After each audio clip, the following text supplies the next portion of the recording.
Dear students, good morning. Welcome to Law Excellence IAS. Let us start the discussion on today's newspaper, that is 9th August 2020. The first article for discussion is WHO official warns against vaccine nationalism. Here we need to focus on what is vaccine nationalism, and we try to understand why there has to be equitable access. WHO Chief Scientist Soumya Swaminathan, she calls for a multilateral approach to vaccine deployment. According to her, the benefits of development of a vaccine shall not be cornered by few rich and wealthy nations.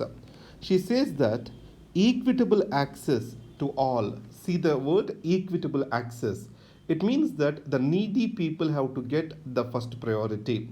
Who are the needy people? Doctors, nurses, and frontline fighters of this virus shall be given a priority.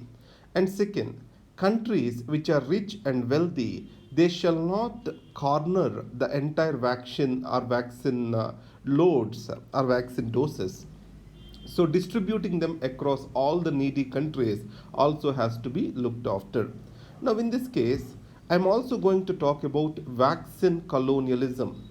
It means that the developing countries' efforts may also be cornered by the developed countries. We have saw in the case of hydrochloroquine tablets, where Mr. Trump has warned India it may face consequences if it do not export chloroquine tablets to it.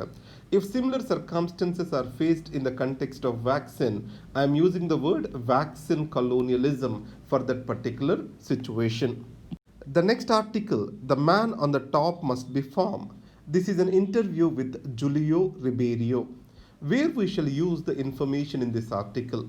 Whenever you write an essay or whenever you write a case study in ethics, you can use these opinions to enrich your answer. So, what Mr. Ribeiro, the celebrated cop as Mumbai Commissioner, talks about this? He says appointments, promotions of police officers shall be kept away from the interference of political leaders. The police political nexus, if it has to be broken, autonomy of the police is very much important. Next, if top leadership succumbs to political pressure, that is, police leadership succumbs to political pressure, entire police system, discipline, and hierarchy in the organization crumbles. So, top leadership has to be firm. Mr. Ribeiro, as Police Commissioner of Mumbai, explains a situation where he receives a recommendation from CM for an out of turn promotion to a subordinate. In this context, he went to DGP and told him that better transfer me or remove me from the post rather than doing something under pressure or succumbing to pressure. That's what is answered. So that's way the situation has become silent. Next, the upright police officer shall be able to stand to power authority. He shall be able to answer to his self respect, dignity, and conscience. That is, those are the words he is talking about. And then, power is bound to be misused. It is there in the human nature. So, management of the power needs higher mental caliber. So, education, training, and leading by example are very much important in police services. Next, a police complaints authority is essential. It shall not be created just for the name's sake, it shall be made functional. It induces sense of accountability among the police officers. Crime do not come down with greater power to police. Remember carefully. Many a times, to bring down the crime, let us take in UP, etc., a short course which is taken up is giving more powers to police. Gun power do not reduce the crime. It is the power of justice, power of judicial system for effective justice that will bring down the crime. The certainty of punishment in the hands of the judiciary for violation of the law is to be ensured. That's how the crime comes down. Next is, do not bring down the criminals, bring down the crime. So, instant justice has become a way of life in various states in India. In this context, killing the criminals will not kill the crime. Crime is killed through effective justice delivery system, that what he reiterates. So judicial reforms are the key for reducing the crime in a country. And next, there is a negative trend, a very bad trend for quick justice is developing among educated middle class. Middle class expects to have an instantaneous justice from police. Such a public expectation is pushing the police towards fake encounters. Later, these police officers fall in trouble. So, point we need to remember is there are no shortcuts to justice. Finally, tenure, a fixed tenure in a particular post is essential for police officer to act and bring a change. So regular transfers is making them vulnerable to political pressures. In this context, Supreme Court in Prakash Singh case has clearly stated that there has to be at least 2 years of fixed tenure.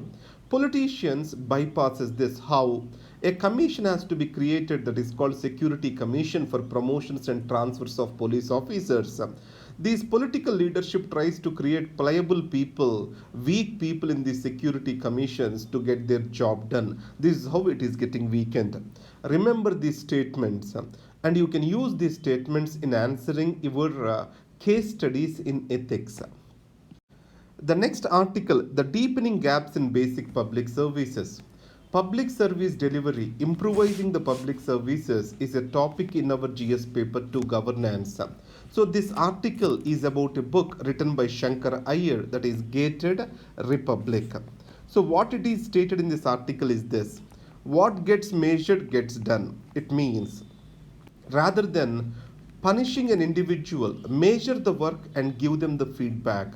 That feedback motivates an individual. So development of a metric to a work that automatically generates a feedback and directs an individual towards goal oriented behavior. So in the case of public services, outcome measurement is almost absent. That is what is highlighted. Now, wherever a service is not taken up by the elite, the voice of the poor is ignored. See carefully. Elite people, if they are involved, middle class is involved, there a voice is registered against a poor service. But it is not the case where the services are meant to be delivered for poor and marginalized. Let me put it as a government hospital. The poor services in government hospitals is due to unheard voice of the poor people. So strengthening and measuring the voice of the poor people is essential to improve the public services. More and more gated communities, if they develop, and middle class and upper middle class go towards paid services, then automatically poor will be left into the hands and at the mercy of the public services. So in this context, developing, enriching, ensuring and measuring the voice of the poor is very much important. Next is, every country that has delivered public services and goods has done so by empowering the local governments and local communities. So local participation, local government, that is decentralization, are essential for public services. You can take the example of Singapore, most of the European countries, and for that matter Kerala. We can say that the local governments and local communities, if they are empowered, that generates a lot of enthusiasm for better public goods and services. Why the healthcare system of Kerala is so robust? It is due to strong panchayats, and panchayats ensures the healthcare system accountable and functional. And the next, gated communities. Today, we have seen gated communities as a protection against the virus.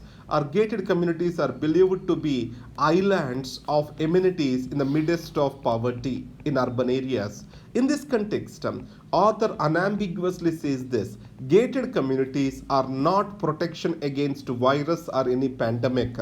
An robust public healthcare system only can act as a protection against any disease. So don't sit in a community, a gated community, where rich and influential stays. That will not protect you from disease and loss of service. But what protects you is creating a strong healthcare system. So getting oneself isolated from middle class or the elite sections will not provide for assurance of basic services. So develop the basic services across the platform. In the case of India, what are the problems with the basic services or public services? We take up one size fits all approach, and then we push for short term solutions and outcomes. We believe in optics rather than long term solutions. So long term investment in community participation, equity, empowerment, these are essential. Finally, incomplete decentralization. As I said, that local governments though are created, there is no effective transfer of functions, finances, and people to these local bodies. These need to be rectified. These are being discussed in this particular book. The next article is about Pakistan map and border disputes.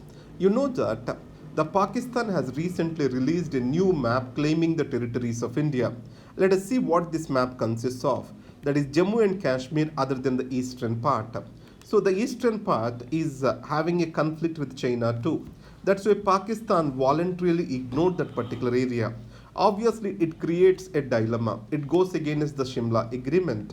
As per the Shimla Agreement, any issue between India and Pakistan, including Kashmir, shall be seen as a bilateral dispute. By providing a space for China is violation of the Shimla Agreement spirit. Next is Junagadh and Manavadar in Gujarat, which acceded to India and a plebiscite is conducted. These are being claimed as part of Pakistan today.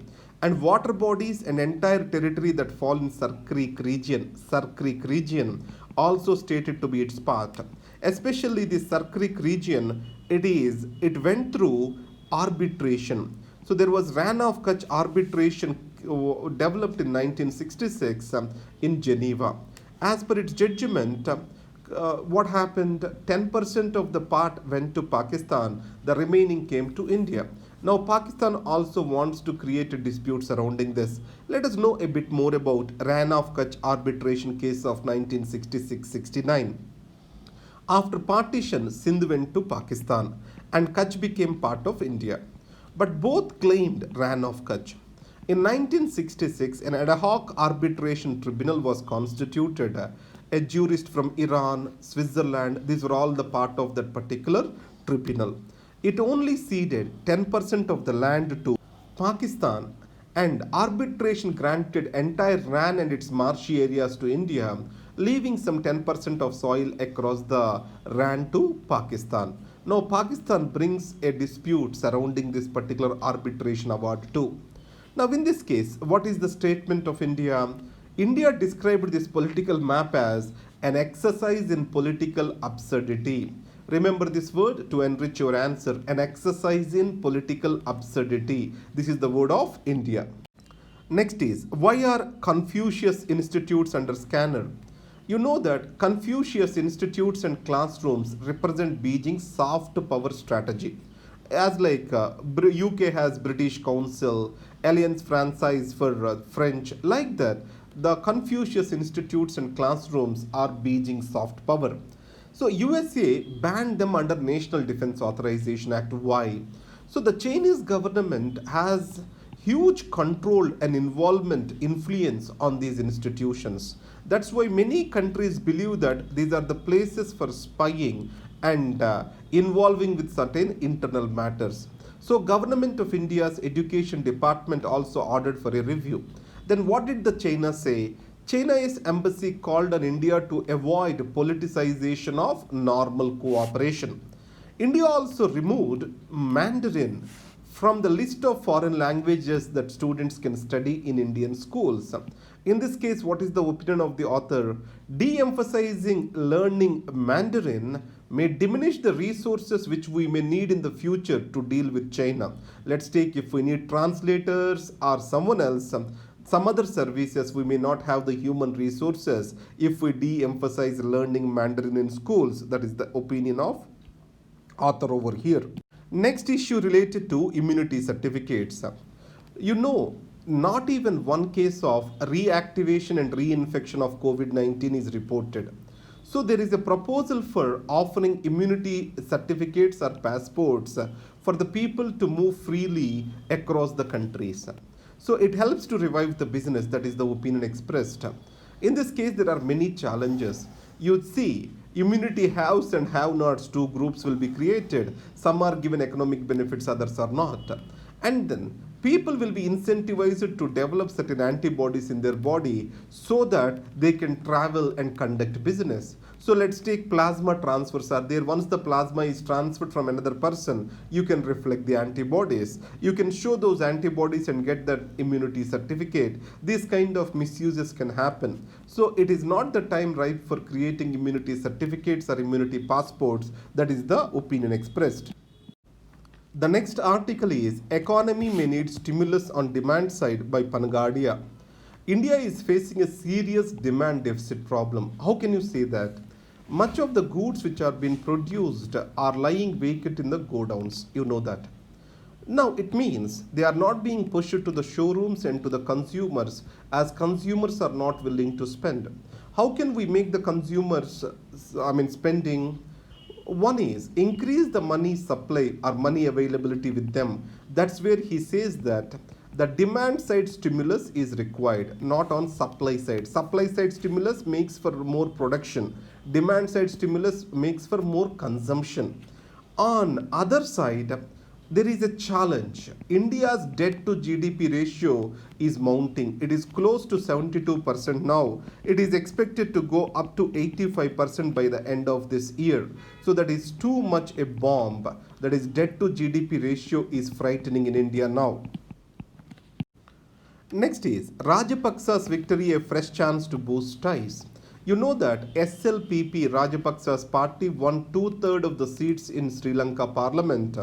And also president is none other than Gotabaya Rajapaksa is his brother. In this context, when previous regime was there, that is Mr. Sirisena Vikramsinghe government was there, India, Japan and Sri Lanka came together to develop a east container terminal of Colombo port. This is just 3 kilometers away from China-backed international financial city, which is famously called Port City. For this, Japan is providing 40 years of soft loan at the interest rate 0.1%. Now, trade unions in Sri Lanka are opposing any kind of construction over here. Why? They do not want the national assets like ports be developed by foreign countries, because Hambantota port and Colombo port certain part which is being developed by China has become highly controversial because it is pushing Sri Lanka into lot of debt. You know that is called debt trap diplomacy. The next, Mr. G.C. Murmu takes charge as new CAG, Comptroller and Auditor General. So the oath of office is conducted by the President of India, and then he is appointed under Article 148 of the Constitution, and he has to certify the net proceeds of the taxes which are received by the center and which has to be distributed between the center and the states. You know that. Remember the word net proceeds of the taxes. The next article is about External Affairs Minister Mr. Jay Shankar's statement. I am very much fond of talking about something over here. India, China are unique countries.